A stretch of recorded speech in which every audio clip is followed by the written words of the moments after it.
What's up, y'all? Today, man, I got a new video for y'all, bro. Alright, so now this video is gonna be centered around like me. Like, if I was to go back, would I change my player? And I feel like I actually would change some things about my player. Alright, so now looking at my stat sheet, my stat list, whatever you want to call it, my first thing that I would definitely change is having my block rating up. When I was making this build at first, the thing I second first, my block for was interior defense, as you can tell. I've been using this play for about a good month now, or 2 months really, and I get stops with this interior defense the way it is, but I feel like me getting stops at the rim would be like more effective, like with the block rating, and that paired with Hall of Fame rim protector would be like a whole different animal.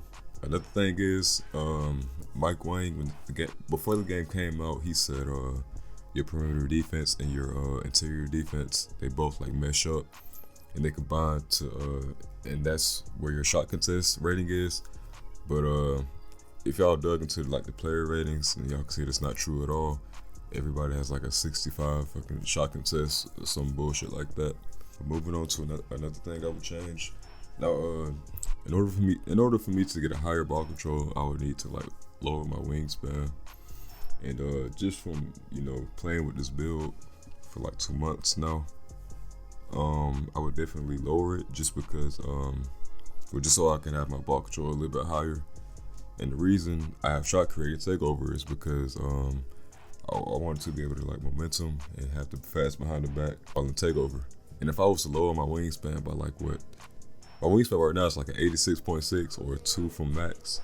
And if I was to lower my wingspan to maybe like a default or like 1 above default or something like that, at 97 I'd have like a 79 ball control.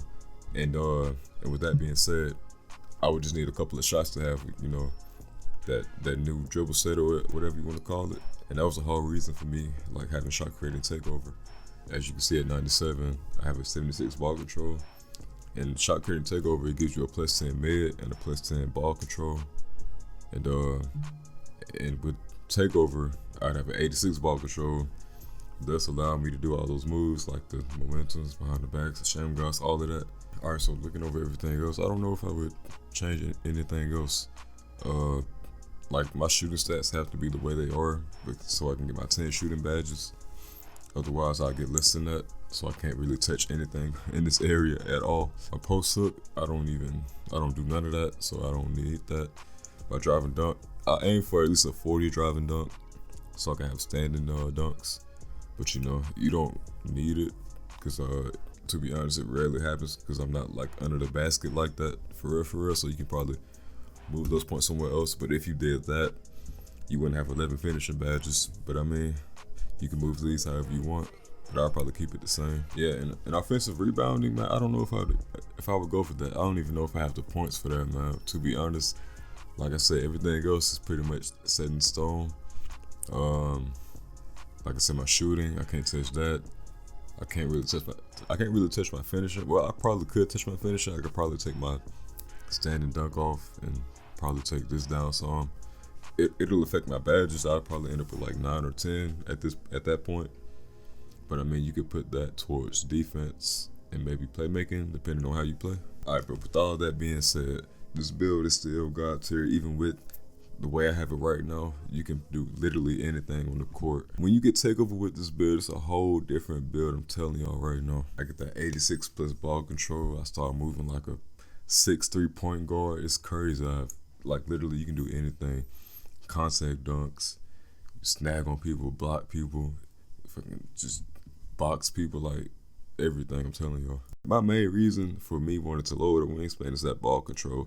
I just want to be able to like hit a couple of shots, then be able to like move faster, But like I said, this is still a decent build. It's an all-around build. But my main purpose for this build was to be like an off-ball, secondary ball handler type of player. But when I play twos or something that I'm actually the PG, you don't need 86 ball control, but it helps a lot because when I hit that 86 ball control while I'm in takeover, I can't stress enough like how different this player moves. Like everything is it's just so much faster. All right, but I feel like I did enough talking for right now. If I made it to the end point of this video, I appreciate it. Make sure y'all like, sub up, and share the video, and I'm out, y'all.